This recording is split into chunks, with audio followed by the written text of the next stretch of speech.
रेणुका पोरी, अगं आजीचं पण ऐकणार नाहीस का ग? असा हट्टीपणा काय उपयोगाचा? अशानं सासरची माणसं दुखावली तर त्यो राग कायमचा राहील आणि मग अशानं संसार कसा होणार? अरे यार, तुम्ही सगळे फक्त मला समजवण्याचा प्रयत्न करताय. कोणीच मुक्ता वहिनीला घरी परत यायला फोर्स करत नाहीये. ते ती पण तुझ्यासारखीच आहे ना, हट्टी. तिचं पण तेच चाललंय. देशमुखांनी मी शब्द दिला त्यामुळे मी काही घरी येणार नाही. या दोन मुलींच्या वागण्यामुळे ना माझं डोकं बंद झालंय, ते काम करेन असं झालंय. डोकं बंद पाडण्यासारखं काहीच झालेलं नाहीये. हे बघ, सोपं आहे. हे माझं घर आहे की नाही, तुम्ही इथे राहू शकते. आणि राहिला वेदचा प्रश्न, जर त्याची इच्छा असेल तर तोही इथे राहू शकतो. त्यात लाज वाटण्यासारखं काहीच नाहीये. आणि तसंही ही सासूरवाडी त्याचं दुसरं कुटुंबच आहे ना, बरोबर ना वेद? रेणुका, पुरे झालं आता. पटकन आवर. वेदच्या घरची माणसं येत आहेत आणि तुला त्यांच्या बरोबर जायचंय. आत्ता जर तू त्यांच्या बरोबर गेली नाहीस ना तर दोन्ही घराचे संबंध बिघडतील आणि आयुष्यभर आपल्याला ऐकून घ्यायला लागेल. बरोबर बरोबर बोलते हा वहिनी. वहिनी, सामान सगळं लावून आले हा तिकडे, अगदी जागच्या जागी व्यवस्थित. रेणुका, आईचं ऐक आता. आई बरोबर सांगतेय. अगं, देशमुख आणि रावसाहेब नगरकर म्हणजे दादा परस्पर राजकीय विरोधक आहेत. देशमुख एक चान्स सोडणार नाही बदनामी करायचा, सांगून ठेवते तुला. अगं ए, तुला अक्कल शिकवायला कोणी सांगितलीये का? रेणुका, असं बोलू नकोस मला. आत्या आहे मी तुझी. लहानपणी तुला पाळण्यात घातलंय मी आणि पाळण्यात ठेवताना कानात रेणुका असं म्हटलंय. बरं, आता ते महत्वाचं नाहीये. महत्वाचं काय आहे, तू काय ठरवलंयस? तू इथे राहणार आहेस कायमचं की जाणार आहेस? हे बघ, जाणार असशील ना तर जा, राहायचं असेल तर राहा, पण एक काहीतरी ठाम ठरव. आणि देशमुख आले की त्यांना स्पष्टपणे सांग. मग ती भांडणं नको, आरडाओरडा नको, तमाशे नको, अपमान नको. काय आई, बरोबर ना? कोण सल्ले देत आहे बघा. म्हणजे जिने कायम मोठ्यांचा अपमान केलाय, लहानांना त्रास दिलाय, ती बाई मला सल्ले देते. आणि घरात भांडण उभं केल्याशिवाय जिचा एकही दिवस जात नाही, ती म्हणतेय घरात तमाशे नको म्हणून. हे तू जा ग, मला तुझ्या सल्ल्यांची गरज नाहीये. राहिलं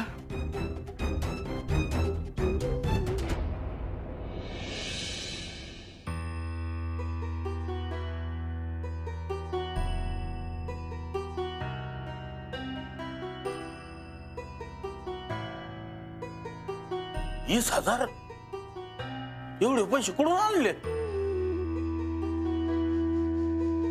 मला संबळ वाजून मिळाले. म्हणाले होते ना, मायासाठी शेवटी माया संबळच धावून येणार. मुक्ता, संबळ वाजून एवढे पैसे कुणी कसं काय देईल? मुक्ता, तू खरं सांगतेस ना? हो अण्णा, मी तुमच्याशी कधी खोटं बोलन का? आपल्या गावातल्या मंदिरात एक माणूस आले होते. ते देवी आईकडे नवस बोलले होते, मुलगा व्हावा म्हणून. देवी आईनं त्यांचं ऐकलं आणि त्यांना 5 वर्षानंतर मुलगा झाला. नवस फेडायला ते तिकडे आले होते. माहित नाही का, त्यांनी मला आनंदानं संबळ वाजवायला सांगितलं आणि एवढं बक्षीस पण दिलं. असं? पण त्यांची एक गोष्ट मला आवडली नाही. त्यांनी मूल बाळ व्हावं म्हणून नवस नाही केला, तर फक्त मुलगा व्हावा म्हणून नवस केला. मला राहून राहून त्यांना विचार असं वाटलं की मुलगी का नको. म्हणलं उगाच चिडतीन, मी एकाच तमाशा होय. भक्तीचा चेहरा पण आला डोळ्यासमोर. मावा प्रश्नच गिळून टाकला.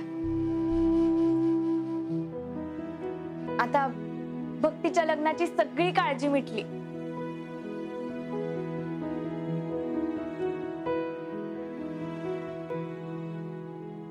मुक्ता, अगं तुझा जन्म झाला ना तर माझी पण इच्छा होती की मला पहिला मुलगाच व्हावा, म्हणजे लगेच हाताखाली येईल. पण तू झाले आणि मी थोडा नाराज झालो. आणि आता माई पोरगी 10 पोरांचं काम एकटी करते.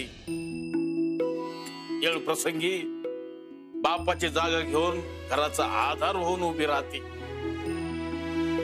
खरंच मुक्ता, तू पोटाला आली आणि माझ्या जन्माचं कल्याण झालं पोरी. तुम्ही आधी आचार्याला फोन लावा आणि गुलाबजाम जास्तीच्या जेवणाचं सांगा. आम्ही आता लगेच सांगतो की हे काय.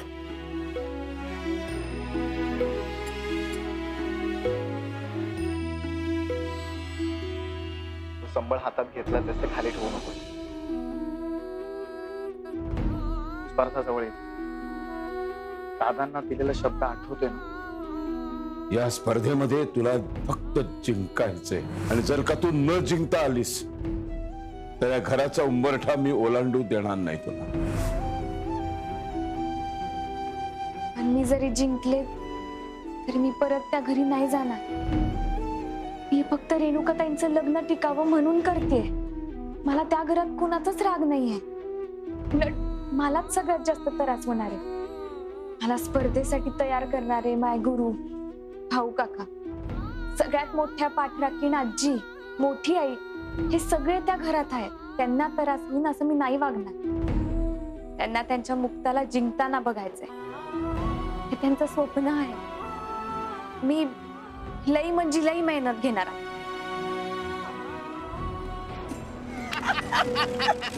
हो हो हो, तुमचा आनंद समजू शकते मी, पण एवढंही बेसावध राहू नका. एकतर त्या मुक्ताचे नगरकर घराशी कायमचे संबंध तुटलेले नाहीयेत, आणि दुसरं म्हणजे ती एवढ्या लवकर हार मानणाऱ्यातली नाहीये. कांताशेठ, ह्या तर आनंदाची बातमी देतात आणि लगेच भीती पण दाखवतात. भीती दाखवत नाहीये, सावध करते. कारण तुमच्या दोघांपेक्षा जास्त मी अनुभवले. असं मग काय म्हणतोय तुमचा अनुभव? काय केलं पाहिजे आता आपण? करायचं काहीच नाही. मुक्ताला नगरकर घरात परत येण्यासाठी आग्रह तर होतच असणार.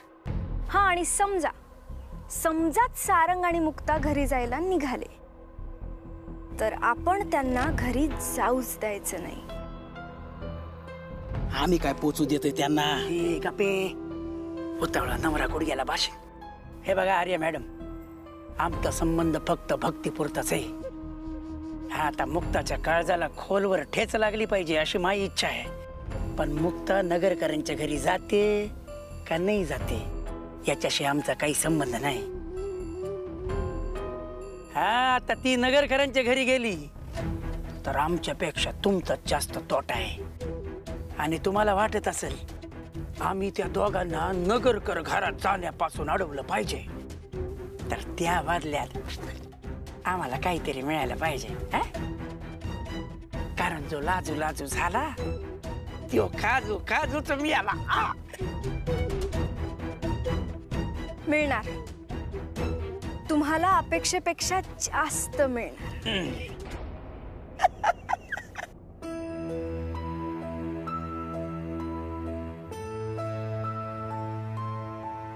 धाकधूक खूप वाढली. रेणुकाची सासरची मंडळी घरी येणार आहेत तिला घेऊन जायला, आणि जायचं नाही म्हणतीये. तुम्ही हसताय काय सासूबाई? मला टेन्शन आलंय. अगं, रेणुका कशावर आणून बसली या की मुक्ता घरी परत आल्याशिवाय ती सासरी जाणार नाही. मुक्ताच्या बाजूनं सारंग नंतर कोण ठामपणे उभं असेल तर ती रेणुका आहे. जी रेणुका मुक्ताचा राग राग करत होती तीच तिच्या हक्कासाठी एका हाती समध्यांची भांडती या. अगं, खोट्याच्या बाजूनं कोण पण उभं राहील, पण खऱ्याच्या बाजूनं बोलायचं म्हणजे हिम्मत दाखवायला लागती, आणि ती हिम्मत रेणुकानं दावली या. त्यामुळं ती सासरी जावं का न जावं या विचारापर्यंत मी पोचतच नाही. माझं पण तसंच झालंय. आता मला सांग, आता पातू रेणुकेचा हट्ट आपण बघितले या, समजाच नीट हवा आहे. काय बी झालं तरी दर येळेला तिचा हट्ट जिंकतो या, आणि तिचा हे अवगुणच चांगल्या कामासाठी वापरला जातोय. मला लई कौतुक वाटते बघ तिचं. एका बाईवर अन्याय होत असताना तिच्या मागं ती ठामपणे उभी राहिली. अन्याय झाला तेव्हाच त्याच्या विरुद्ध उभे राहिलात ना तर न्याय मिळायचे चान्सेस पण जास्ती असतात. आणि अन्यायाविरुद्ध लढण्याची ताकद प्रत्येक स्त्रीमध्ये उपजतच असते. वय वय वय. वैजंती, काय? तुझ्या चेहऱ्यावर तुझ्या लेकीचा जो अभिमान आहे ना तो तसाच राहू दे. मग बघ समद कसं मनासारखं घडतंय. मुक्ता घरी परत येईल. रेणुका सासरी जाईल तिथे सगळ्यांना नीट सांभाळेल. मुक्ता संबळ वाजवण्याच्या स्पर्धेत जिंकून येईल. महाराष्ट्रभर मुक्ताचं नाव होईल आणि जे आता तिला पाण्यात बघतायत ना तेच तिचा जय जयकार करतील. होय होय होय. मुक्ता, तू संबळ वादन मी ऐकलं. काय म्हणजे आधीच्या वाजवण्यात आणि आत्ताच्या वाजवण्यात लय मोठा फरक पडलाय. हा, लय छान वाजवायला लागली तू. तू एकाला ना अशी फुललेली दिसली मला बरं का. पण बेटा, हे रोज सराव केल्या बिगर शक्य नाही. आणि तिकडे सासरी सराव कसं काय शक्य झालं तुला? तिकडे मला सगळ्यांनी साथ दिली. भाऊ काका तर लय चांगले तबला वादक आहेत. ते मला शिकवायचे. स्पर्धेसाठी म्हणून आम्ही चोरून सराव करायचो. दादांच्या भीतीनं मोठी आई आजी सगळ्यांनी मला साथ दिली. हे पण मला लपून छपून चोरून सरावासाठी घेऊन जायचे. मग नंतर चोरून सराव करायची गरजच नाही पडली. दादांनीच मला साथ दिली. त्या दिवशी ठणकावून सगळ्यांसमोर सांगितलं की तू जिंकल्याशिवाय या घरात पाऊल ठेवायचं नाही. पण आता जिंकून आले तरी सुद्धा त्या घरात पाऊल ठेवता येणार नाही.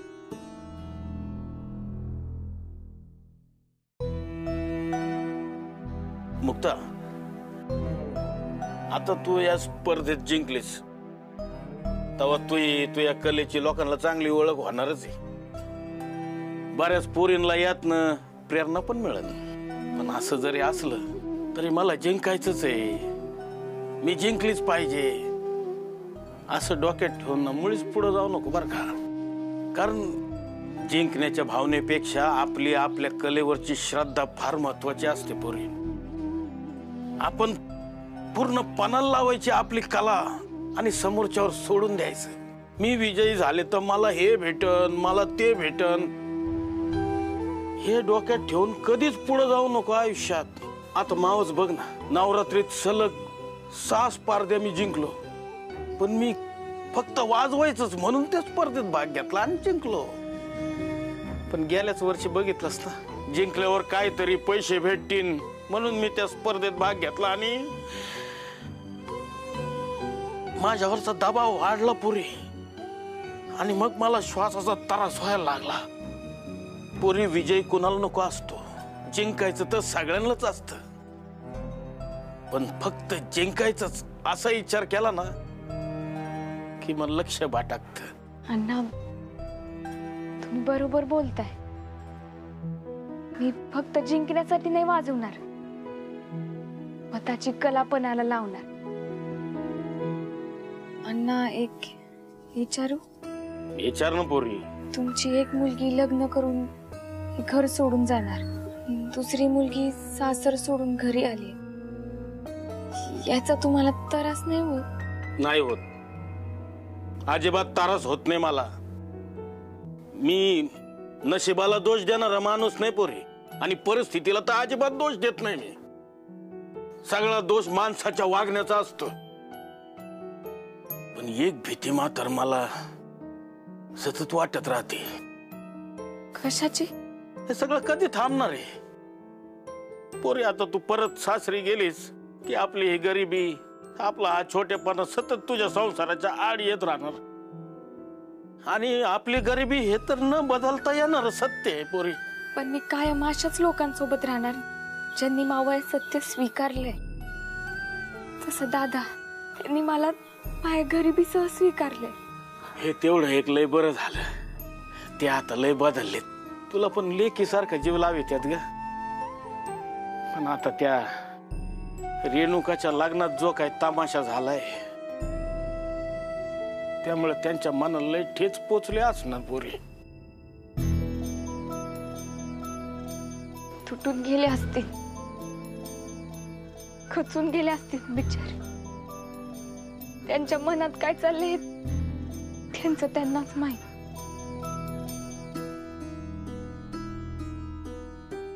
अरे बापरे, कोणी उठवलं कसं नाही? मुक्ता,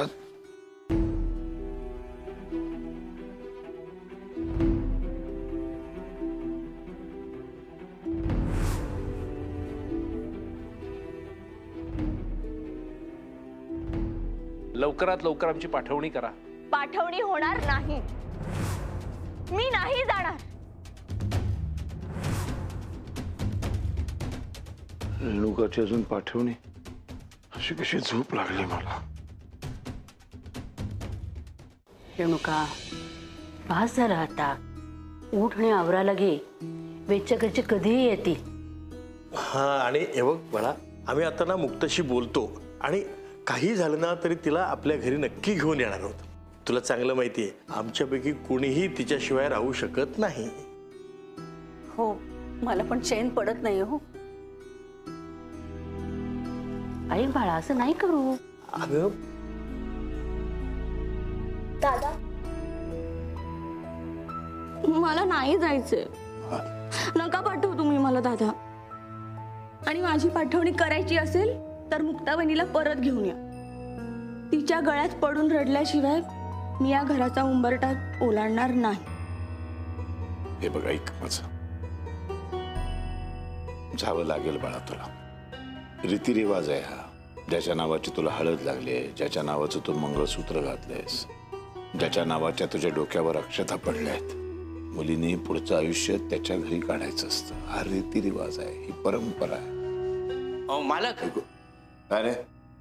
वेद भाऊंच्या घरचे सगळे आलेत. आलो. ऐक माझं, इथेच तर आहेस. कधी येऊन भेटू शकतेस. आम्ही येऊन तुला भेटत राहू, हो की नाही? चल.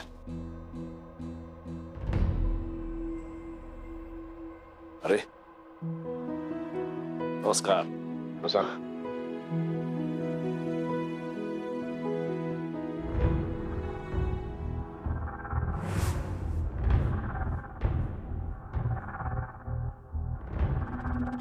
हे काय, रेणुकाने अजून आवरलेलं नाही वाटतं.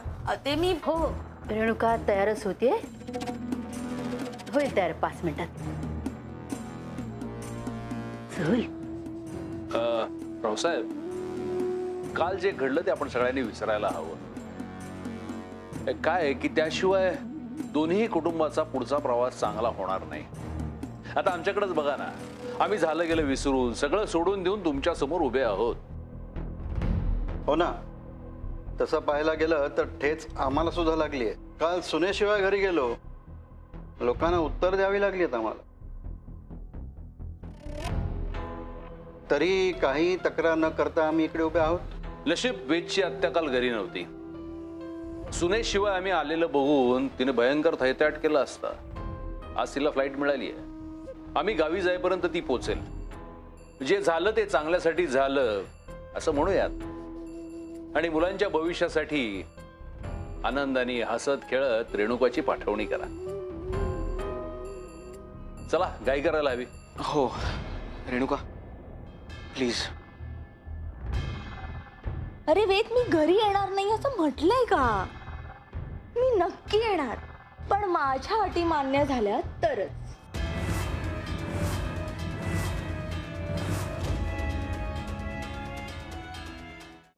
हे अटी वगैरे हे का आता नवीनच? नवीन नाही, जुनच आहे. जशा तुम्ही आमच्यावर अटी लादल्या ना, तशाच मीही तुमच्यावर लादणार. रावसाहेब, हा काय प्रकार आहे? हे काय वागणं झालं?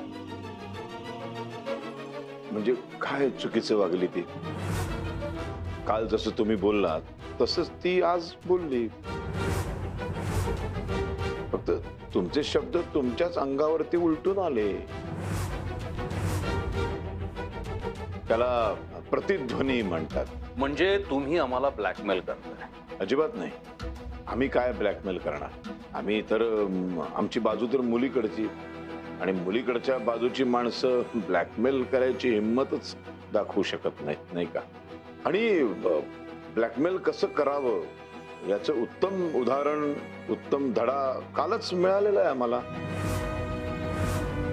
याच इथे, याच वास्तू इथेच नाही का? अच्छा, म्हणून तुम्ही आज सूड उगवताय तर? चिल काका, जस्ट चिल. तुमची होणारी सून दोन्ही कुटुंबाच्या भल्यासाठी काही सामान्य अटी ठेवते. त्याला तुम्ही सूड वगैरे असले भयानक शब्द देऊ नका. प्रॅक्टिकली सांगते, मी म्हणते तसं जर घडलं नाही ना तर हे लग्न मोडलं म्हणून समजा.